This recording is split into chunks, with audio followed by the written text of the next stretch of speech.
नमस्कार, मैं हूं आपके साथ मयंक। आज 30 तारीख है। करबला के ज़ायरीन पर जिस तरह से हमला किया गया, अब उसका बदला शुरू हो चुका है और सऊदी के ऊपर स्ट्राइक शुरू हो गई हैं और सऊदी के कई इलाकों में धमाकों की खबरें हैं, जिसके बाद सऊदी का इंटरनेशनल एयरपोर्ट बंद भी करना पड़ा है। देखिए, कई एक्सपर्ट्स ये राय जाहिर कर रहे हैं कि अगले 24 से 48 घंटे के अंदर सऊदी में एक बार फिर बड़ी स्ट्राइक हो सकती है। देखिए, पहले हम इस खबर को समझेंगे। कल जिस तरह से करबला के आसपास हमले किए गए, ख़ास तौर पर अरबईन यात्रा के दौरान जो ज़ायरीन जो इमाम हुसैन साहब की दरगाह पर ज़ियारत के लिए जा रहे थे और इस दौरान करबला और बगदाद के बीच अरबईन यात्रा के मार्ग पर स्थित एक रेस्ट हाउस था, उस पर अटैक हुआ, जिसके वीडियो सोशल मीडिया में वायरल है। इस हमले को लेकर भारी नाराज़गी और भारी गुस्सा देखने को मिल रहा है और सबसे बड़ी बात और सबसे निंदनीय बात, जो सबसे ज़्यादा जिसकी आलोचना हो रही है, कि ये हमले सऊदी और अमेरिका के जॉइंट ऑपरेशन में किए गए। देखिए, सऊदी और अमेरिका की तरफ से इराक में जो हमले किए गए, उसमें मुख्य रूप से जो है वो पॉपुलर मोबिलाइजेशन फोर्सेस यानी पीएमएफ को टारगेट किया गया था और करीब 7 अलग अलग लोकेशंस थी जहां पर ये हमले किए गए। उसमें से एक हमला करबला जा रहे ज़ायरीन के ऊपर हुआ, करबला जा रहे यात्रियों के ऊपर हुआ और बताया जा रहा है कि इस हमले में कई यात्री घायल भी हुए। 20 लड़ाके पीएमएफ के जो हैं वो मारे गए हैं इसमें और 4 बताया जा रहा है कि ईरान के एडवाइज़र्स जो हैं वो भी शहीद हुए हैं, जिसको लेकर अब ये देखिए, करबला के ज़ायरीन पर हमला होना और ख़ास तौर पर अरबीन यात्रा के दौरान हमला होना।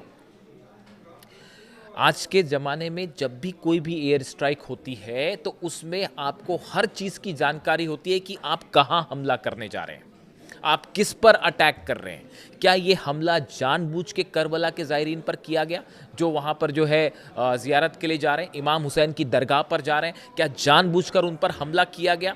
क्या सऊदी के फाइटर जेट्स को ये बात नहीं पता थी कि यहाँ पर जो है करबला जा रहे ज़ियारत करने जाने वाले यहाँ पे ज़ायरीन जो है वो इसमें शामिल है? तो फिर स्ट्राइक क्यों हुई? अमेरिका को मान लेते हैं, अमेरिका को नहीं पता था। अमेरिका को हालांकि काफ़ी कुछ जानकारी होती है। अभी जो आज सुबह ईरान पर हमले हुए हैं, उस पर एक घर में हमले हुए हैं, उसमें 3 शव मिले हैं, एक माता पिता के और एक 2 साल के बच्चे को उसके रबल से बाहर निकाला गया है। तो जानकारी तो बहुत कुछ, जानकारी तो शायद उस मिनाब के स्कूल की भी थी जहां 168 बच्चियों को शहीद कर दिया गया। तो आज सैटेलाइट के जमाने में जहां पर ईरान चुन चुन के हमले करता है एक एक लोकेशन पे और तबाह होते हैं अमेरिकी सैनिक, अमेरिकी अड्डे, अमेरिकी एयरपोर्ट्स, तो जब ईरान के पास इतनी सटीक जानकारी थी तो फिर यह जानकारी क्यों नहीं थी कि करबला जा रहे ज़ायरीन कहां पर हैं और उनको क्यों टारगेट किया गया?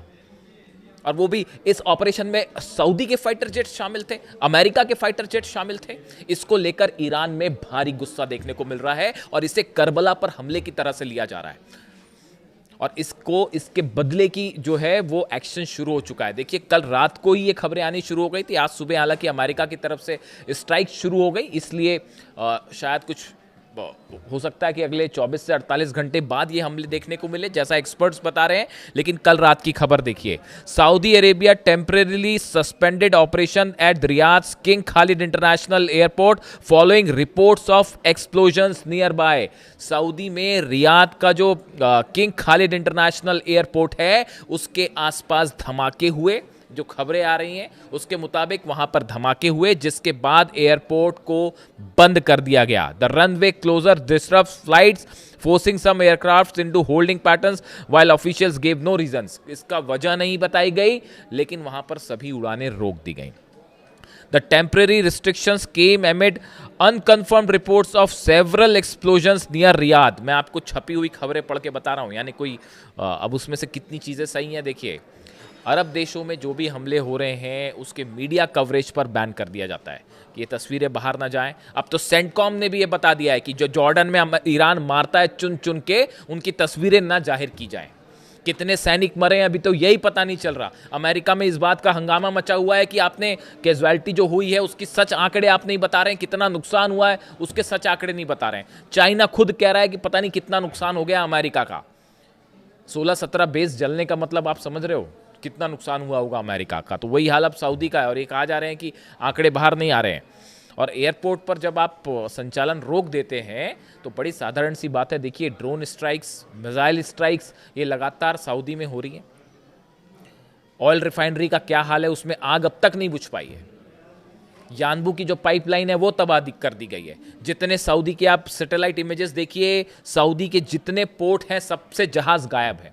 पूरी तरह से सऊदी का ऑयल बिजनेस ठप पड़ा हुआ है। बाब मंदेब बंद है, हॉर्मूज बंद है, और इसका बड़ा नुकसान यूएई को भी होगा और सऊदी को भी होगा। और इन हालात में बीच में ये जो करबला के ज़ायरीन पर हमला हुआ, इसने आग में घी का काम कर दिया है। अभी तक ये मामला हूती और सऊदी के बीच चल रहा था। देखिए ये हमले की शुरुआत कैसे हुई।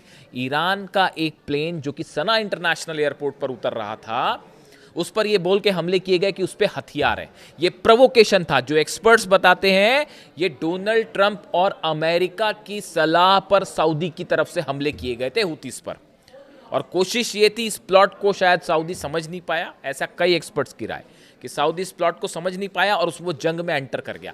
जो एक बार जंग में अंदर आता है साहब, वो बाहर नहीं निकल पाता। 5 साल हो गए यूक्रेन और रूस की जंग को, क्या खत्म हो पा रही है वो जंग? क्या ये ईरान और अमेरिका की जंग रुक पा रही है? ट्रंप को बाहर निकलने का रास्ता नहीं मिल पा रहा। अमेरिका में इस बात की चर्चाएं हो रही हैं। आप सीनेटर्स के बयान देखिए, मैं नहीं कह रहा, सीनेटर्स के बयान देखिए, कांग्रेसमैन के बयान देखिए, वो कह रहे हैं कि डोनाल्ड ट्रंप को इस जंग से इज्जत के साथ बाहर निकलने का मौका नहीं मिल पा रहा। तो ईरान ने वो ठोक रखा है। इस बार भी जो है 20 प्लेन तबाह है, पिछली बार 42 प्लेन तबाह थे। और अब जो हमले हुए हैं आज सुबह, उसके बाद जॉर्डन पे स्ट्राइक कर दी है ऑलरेडी ईरान की तरफ से। अभी बताया नहीं जा रहा, थोड़े समय बाद पता चलेगा आपको। 5 बैलिस्टिक मिसाइल्स दागी गई हैं जॉर्डन के ऊपर। वो गिरी है नहीं गिरी, सामने वाला देश तो यही कहेगा ना जी हमने रोक दिया। तो अगर मिसाइल रोक दी थी तो जॉर्डन में कैसे मारे गए अमेरिकी सैनिक, कैसे बेसिस जल गए? एक एक इंफॉर्मेशन है। कहां रडार तबाह हुआ है, कहां पर हैंगर तबाह हुआ है, कहां पे रनवे तबाह हुआ है, कहां पे सैनिकों के जो बैरक्स थे वो तबाह हुए हैं, एक एक जानकारी है। तो ऐसे में अब ये सऊदी जो है, ऐसा अंदेशा है कि इस करबला पर जो इराक में जो नजफ और करबला के बीच जो ज़ायरीन पर हमला हुआ है, इसको करबला के हमले के रूप में देखा जा रहा है। इसको लेकर भयानक गुस्सा है। जो 4 आईआरजीसी के सैनिक इसमें शहीद होने की खबर है, एडवाइजर्स थे बेसिकली वो, उसको लेकर भी ईरान बदला लेगा, इसमें कोई शक नहीं होना चाहिए किसी को। Several videos circulating on social media appears to show a massive grey cloud of smoke rising into the sky reportedly following the explosions। ये रियाद की बात हो रही है। रियाद के आसमान में कई जगह पर जो है वो धुआं देखा गया, और इस तरह की खबरें हैं कि धमाके के बाद का धुआं था जो स्ट्राइक्स की गई थी। यानी ये जो करबला पर जो हमले थे, जिस तरह से हमले हुए इराक में, इसका आफ्टर इफेक्ट सब शुरू हो गया और ये जल्दी रुकने वाला नहीं है। जल्दी रुकने वाला नहीं है। आप जल्दी ही बड़ा अटैक देख सकते हैं, जो हालात समझ में आ रही है। अब ये जो ज़ायरीन जो है, जो कि जा रहे थे वहाँ पर इमाम हुसैन साहब की दरगाह पे, उनका क्या कहना है? तमाम खतरों और तनाव के बावजूद इमाम हुसैन की ज़ियारत के लिए जा रहे श्रद्धालुओं के हौसले बुलंद हैं। वो लगातार करबला की ओर आगे बढ़ रहे हैं। इमाम हुसैन साहब जो थे, वो सिर्फ शियाओं के लिए प्रेरणा के स्रोत नहीं है। वो शिया हो, चाहे सुन्नी हो, चाहे हिंदू हो, चाहे मुसलमान हो, चाहे सिख हो, चाहे ईसाई हो, सबके लिए प्रेरणा के स्रोत हैं वो इमाम हुसैन साहब। जिस तरह से उन्होंने यजीद के खिलाफ लड़ाई की, वो सच्चाई और बुराई के बीच लड़ाई थी। उन्होंने ये बात सिखाई है ह्यूमैनिटी को कि अगर कहीं अन्याय हो रहा है, अत्याचार हो रहा है, तो कैसे उसके खिलाफ आवाज़ उठाई जाए। उन्हीं के रास्ते पर अली खामेनी साहब हमेशा से चले, और यही वजह है कि आज ईरान को दुनिया की सबसे बड़ी फोर्स होने का दावा करने वाला अमेरिका और इजराइल मिल के नहीं हरा पा रहे। देखिए 5 महीने से क्या हाल हो रखा है। इसकी वजह है इमाम हुसैन के सिद्धांत और अली खामेनी साहब का उनके रास्ते पर आगे बढ़ना। आईआरजीसी भी उन्हीं के रास्ते पर आगे बढ़ रही है। आप तकनीक ले आइए बड़ी सारी हमला करने की, ये मिसाइल वो मिसाइल, ये जहाज वो जहाज, और ये सैटेलाइट सब ले आइए। लड़ने का हौसला कहाँ से ले आओगे आप? तो ये जो हमला हो गया है साहब, ये असल में बड़ी मिस्टेक हो गई है। ये जो करबला के ज़ायरीन पर हमला, इसके बाद जो है ये बड़ा ही एक, और ख़ास तौर पर सऊदी की तरफ से स्ट्राइक का इसमें शामिल होना। अगर अमेरिका की तरफ से हमले हुए होते तो शायद उसका परसेप्शन अलग जाता कि यार अमेरिका तो खैर हमले कर ही रहा है। जब 168 बच्चियों पर हमला हो सकता है, केशम आइलैंड में आज बच्चे बच्चा मरा एक छोटा सा 2 साल का, वो घर पे हमला हो गया। क्या था वहाँ, पता नहीं कौन सा वहाँ पे स्ट्रैटेजिक लोकेशन थी, मुझे तो समझ नहीं आता। आप फाइटर F-35 जेट को ये समझ में नहीं आ रहा है कि कहाँ हमले करना है, नहीं करना है। गजब हाल है भाई। तो अब ऐसे हालात में जो ये है इसका देखिए, सऊदी ऑलरेडी हूती के निशाने पर है, बाबल मंदेब बंद है, हॉर्मुज बंद है। इस हालात में अब ये जो अरब देश हैं, ये जंग अब आगे बढ़ती जा रही है, ये फैलती जा रही है। और देखिए ये एक ऐसी प्रोसेस शुरू हो गई अनएंडिंग, जहां अब बातचीत का कोई मतलब नहीं। आपको लगता है इस सूरत में कोई बातचीत होने वाली है? इस सूरत में ईरान अपना यूरेनियम इंस्पेक्शन करने देगा, न्यूक्लियर प्रोग्राम? डोनाल्ड ट्रंप की विदेश नीति पूरी तरह से फेल हो चुकी है ईरान के मामले में। तमाम एक्सपर्ट्स की ये राय है, वॉर स्ट्रेटेजी फेल हो चुकी है। अब यहाँ से आगे क्या होगा बताओ, आप क्या किया जाए यहाँ से आगे? आप हमला करेंगे, फिर ये हमला करेंगे, फिर वो हमला करेंगे, फिर ये हमला करेंगे। एयर स्ट्राइक से जंग नहीं जीती जाती, मैं नहीं कह रहा, ब्रेड कूपर कह रहे हैं, सेंटकॉम चीफ कह रहे हैं कि साहब एयर स्ट्राइक बहुत हो गई, अब इससे ज़्यादा एयर स्ट्राइक से क्या हासिल करेंगे हम। ये ब्रेड कूपर ने कहा, जो सोर्सेज बता रहे हैं, सेंटकॉम चीफ जो है वो कह रहे हैं डोनाल्ड ट्रंप को।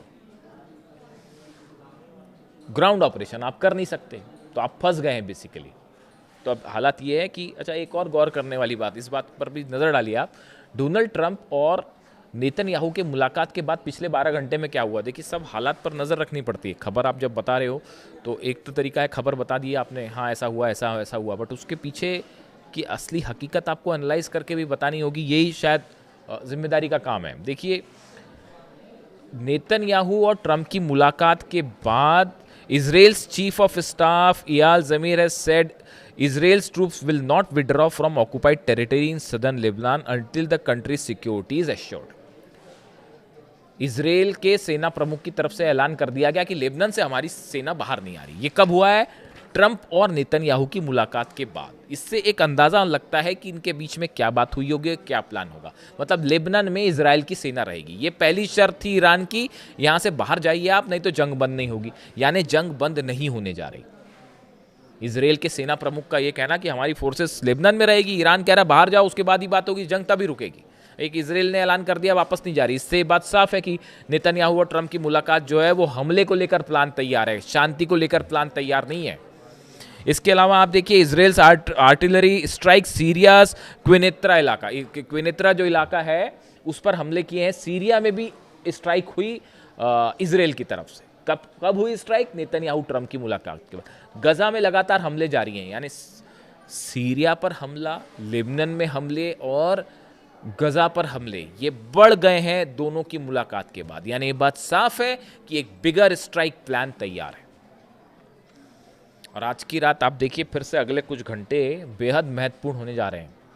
मुझे ऐसा लगता है कि आज की रात बड़ी स्ट्राइक्स होने जा रही हैं और अब हमला ईरान की तरफ से होगा और बड़ा हमला होगा। जॉर्डन पर तो उन्होंने देखिए ये जो हमले हुए हैं अमेरिका की तरफ से, उसके बाद जॉर्डन पर बैलिस्टिक मिसाइल्स दागी गई हैं, खैबर मिसाइल से हमला किया गया कई बेसिस पर। वहाँ कितना नुकसान है, क्या हुआ, खबर आने में वक्त लगेगा। लेकिन सऊदी के लिए बड़ा खतरा है अब आने वाले कुछ दिनों के अंदर, ये जो हालात हैं इसके बाद। इससे जुड़ा जो भी अपडेट होगा मैं आप तक पहुँचाऊँगा। वीडियो कैसा लगा कमेंट करके ज़रूर बताएँ। Thank you so much.